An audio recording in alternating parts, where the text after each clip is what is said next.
Hi, I am so delighted to meet you in the program of 1 minute please. What are the 3 situations where your fasting and postprandial sugars remain normal while HbA1C remains elevated? Situation 1.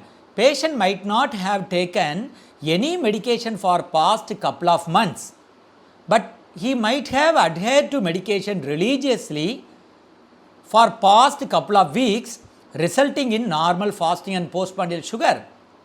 So, what would be the treatment for him? Don't escalate the treatment by looking at HbA1C alone. For past couple of weeks, he has been taking particular type of medication which result in normal fasting and postprandial sugar. So, these medications can be continued for another 3 months, which may bring down his HbA1C below 7%. Situation 2.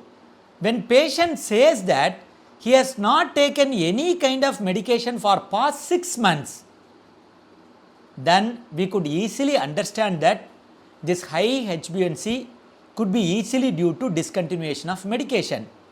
But what about normal fasting and postprandial sugar?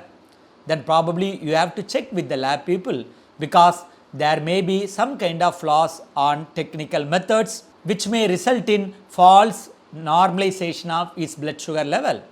Situation 3. Suppose patient claims that he has been taking this medication all along for 6 months. Then how HbA1C would be very high while normal fasting postprandial sugar? Then you have to explore few possibilities.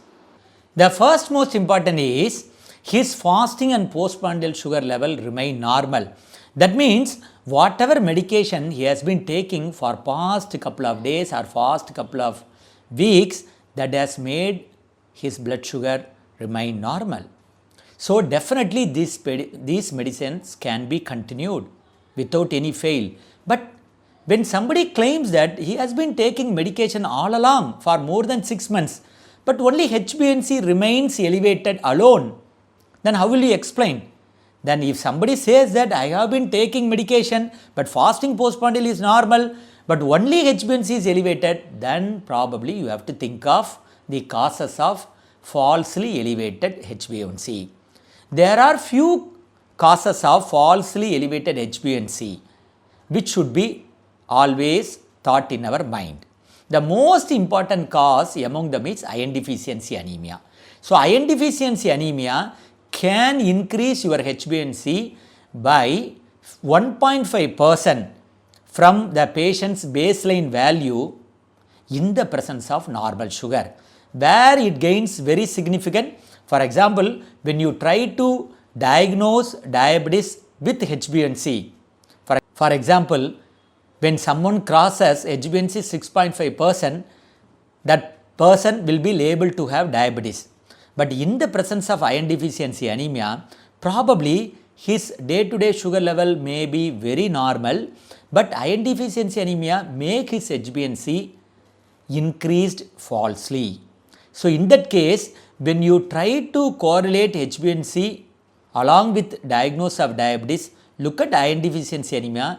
Is there any iron deficiency anemia?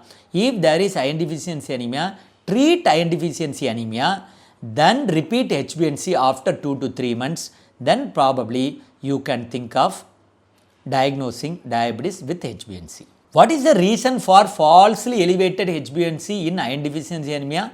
It is stated that even though RBC production is very less in iron deficiency anemia, their lifespan is prolonged in iron deficiency anemia. For example, normal lifespan of RBC is around 120 days, means in iron deficiency anemia, their RBC's lifespan may be around 140 days or 145 days, even though their production is very less.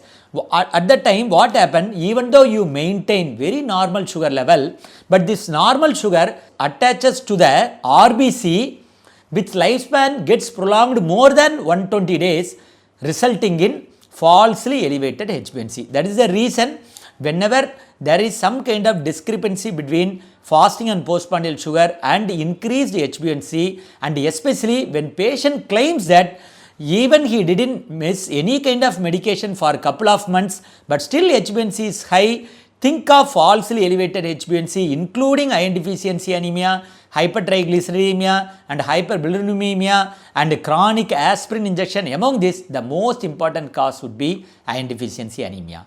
Thank you.